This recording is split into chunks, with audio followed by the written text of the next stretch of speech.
వెంకటేష్ పాత్రకు కూతురు ఉంటుందట. తనకి ఓ అరుదైన వ్యాధి సోకుతుంది. ప్రాణాపాయం తప్పాలంటే 15 కోట్లు విలువ చేసే ఇంజెక్షన్ చేయించాలి. దానికోసం తండ్రి ఏం చేశాడనేదే స్టోరీ అంటున్నారు. ఇందులో నిజమేంతో మనం చెప్పలేం కానీ అప్పట్లో గోపీచంద్ ఓ సినిమా చేశాడు గుర్తుందా? ఒక్కడున్నాడు సినిమాలో director Chandrashekhar Yeleti Bombay blood group ఇష్యూని డీల్ చేశాడు. అత్యంత అరుదైన ఆ బ్లడ్ గ్రూప్ హీరోకి ఉంటుంది. అదే విలన్కి కూడా అవసరం పడుతుంది.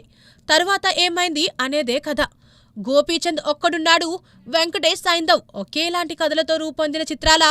అలా చెప్పటానికి ఇప్పుడే వీల్లేదు. సినిమా రిలీజ్ తర్వాత సైంధవ్ సంగతేంటో మనకు తెలుస్తుంది. అంతేకాదు, గోపీచంద్ ఒక్కడున్నాడు ప్రయోగాత్మక సినిమా. కానీ సైంధవ్ అన్ని కమర్షియల్ హంగులతో రాబోతున్న యాక్షన్ ఎంటర్టైనర్.